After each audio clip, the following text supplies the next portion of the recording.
갑자기 이런 생각을 해본 적 있으신가요? 어느 날 아침에 거울을 보니 예전 같지 않은 얼굴이 비치고 문득 내 삶의 절반 이상이 이미 흘러갔다는 사실이 실감될 때가 있습니다. 젊을 때는 앞으로 무한히 시간이 있는 것 같아 매일을 허투루 써도 괜찮을 것 같았는데 이제는 하루하루가 다르게 느껴지고 무엇을 더 해야 하는지 어떤 것을 줄여야 하는지 고민하게 됩니다. 저는 최근 한 지인의 이야기를 들으며 깊은 공감을 했습니다.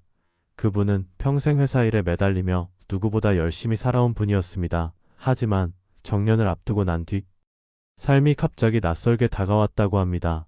출근하지 않는 아침이 편할 줄 알았는데 오히려 허전하고 주변 사람들과의 관계도 예전 같지 않아 외로움이 크게 밀려왔다는 것입니다.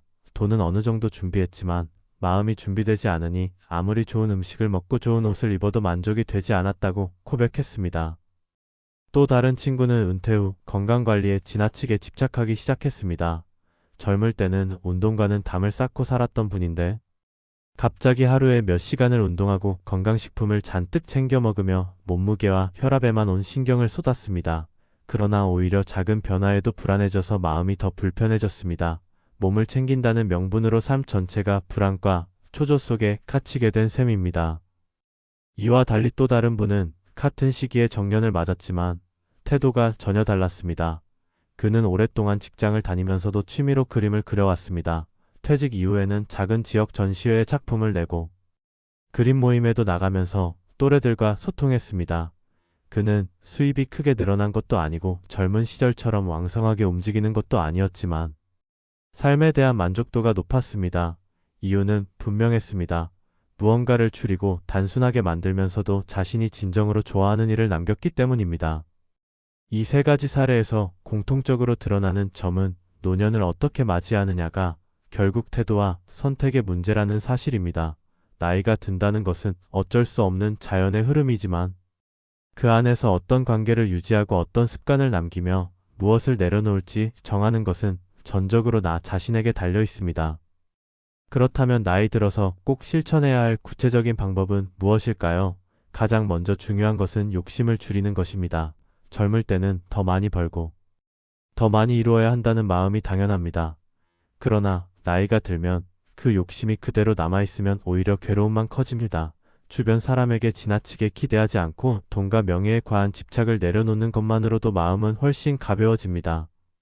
두 번째는 인간관계를 정리하는 것입니다. 평생 수십 명의 지인과 어울릴 수는 없습니다.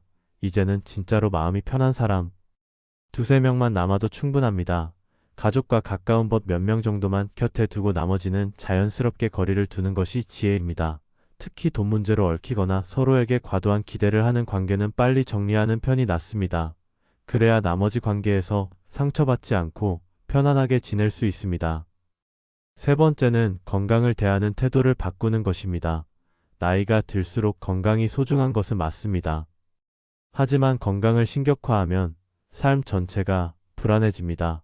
갑자기 무리한 운동을 시작하기보다는 지금 할 수 있는 작은 생활 습관을 꾸준히 유지하는 것이 중요합니다. 규칙적인 수면과 균형 잡힌 식사, 그리고 가벼운 운동만으로도 건강은 충분히 지켜낼 수 있습니다. 여기에 더해 중요한 것은 건강이 나빠졌을 때도 그것을 받아들이는 마음가짐입니다. 모든 것을 완벽히 통제하려 하기보다는 자연스럽게 흘러가는 과정을 인정하는 태도가 필요합니다. 네 번째는 돈에 대한 태도입니다. 많은 분들이 노년의 행복을 돈의 액수에서 찾습니다. 물론 어느 정도의 경제적 기반은 필요합니다. 그러나 진짜 중요한 것은 내가 쓰고 싶은 순간에 부담 없이 쓸 수 있는 자유입니다. 거창한 재산이 없어도 내가 원하는 음식을 먹고 소소한 즐거움을 누릴 수 있다면 그것이 곧 풍요로운 삶입니다. 또한 자식에게 기대지 않고 스스로를 지탱할 수 있을 만큼의 경제적 독립을 유지하는 것이야말로 마음의 평안을 가져옵니다. 다섯 번째는 삶의 속도를 늦추는 것입니다. 은퇴 후에도 여전히 빠르게 움직이고 많은 것을 해내야 한다는 강박에 시달리는 경우가 있습니다.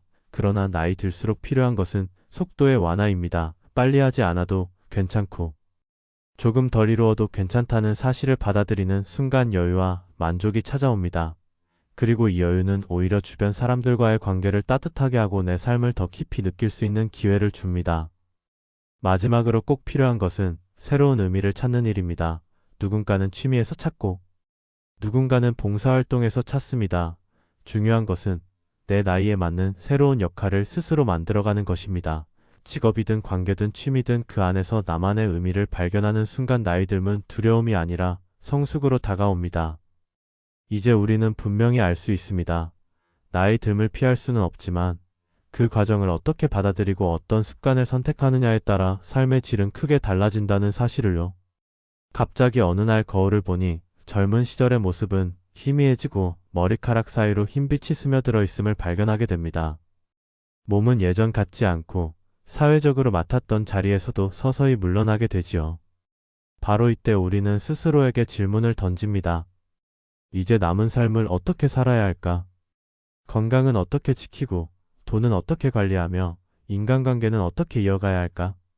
이 세 가지는 단순한 고민이 아니라 노후를 좌우하는 가장 중요한 비밀이라고 할 수 있습니다. 저는 수많은 시니어분들과 상담하며 공통된 이야기를 들었습니다. 건강을 잃으니 돈도 소용이 없더라.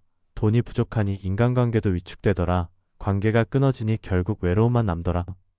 세 가지는 따로 떨어져 있는 것이 아니라 서로 맞물려 있습니다.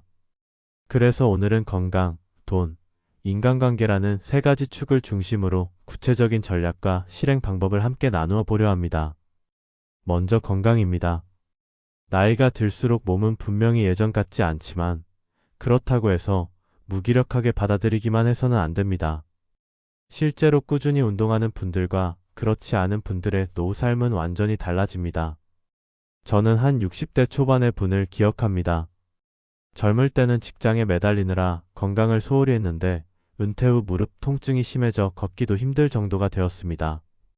그런데 매일 아침 30분씩만 가볍게 걷기 운동을 시작하고 식단을 정리하면서 불과 6개월 만에 체중이 줄고 혈압도 정상으로 돌아왔습니다.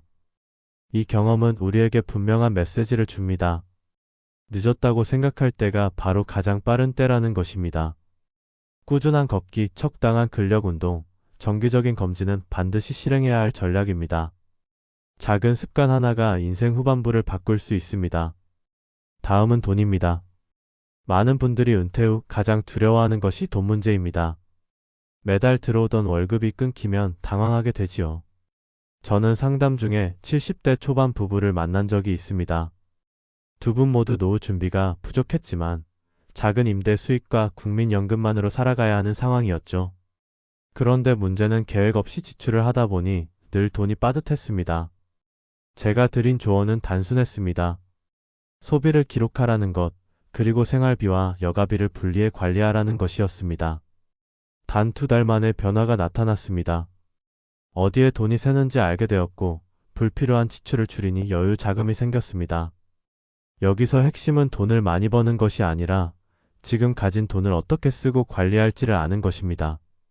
또 시니어 시기에 가장 중요한 것은 안전자산입니다.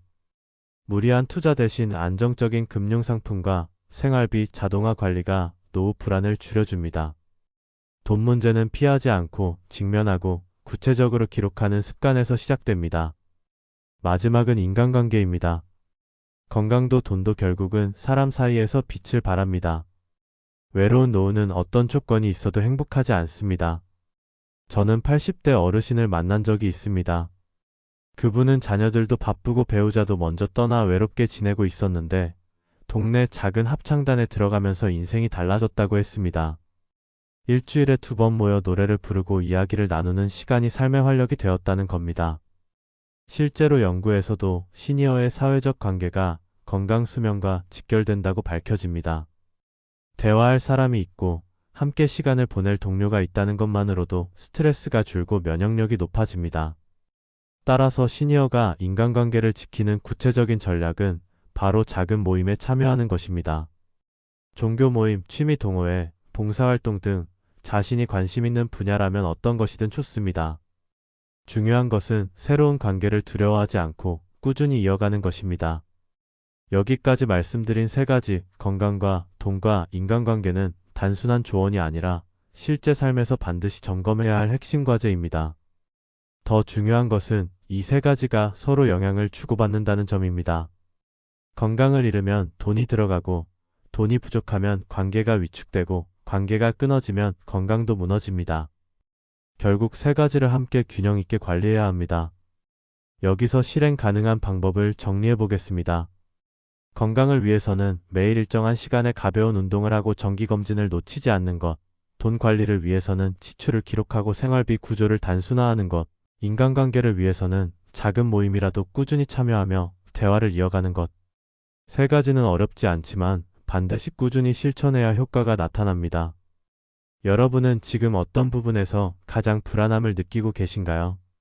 건강의 문제일 수도 있고, 돈의 문제일 수도 있고, 혹은 관계의 단절일 수도 있습니다. 하지만 분명한 것은 지금부터라도 작은 변화를 시작한다면 충분히 다른 노후를 만들어갈 수 있다는 사실입니다. 우리의 인생 후반부는 선택에 달려 있습니다. 이 세 가지 비밀을 지혜롭게 관리하는 사람이 결국 더 건강하고 행복하며 안정된 노년을 살 수 있습니다.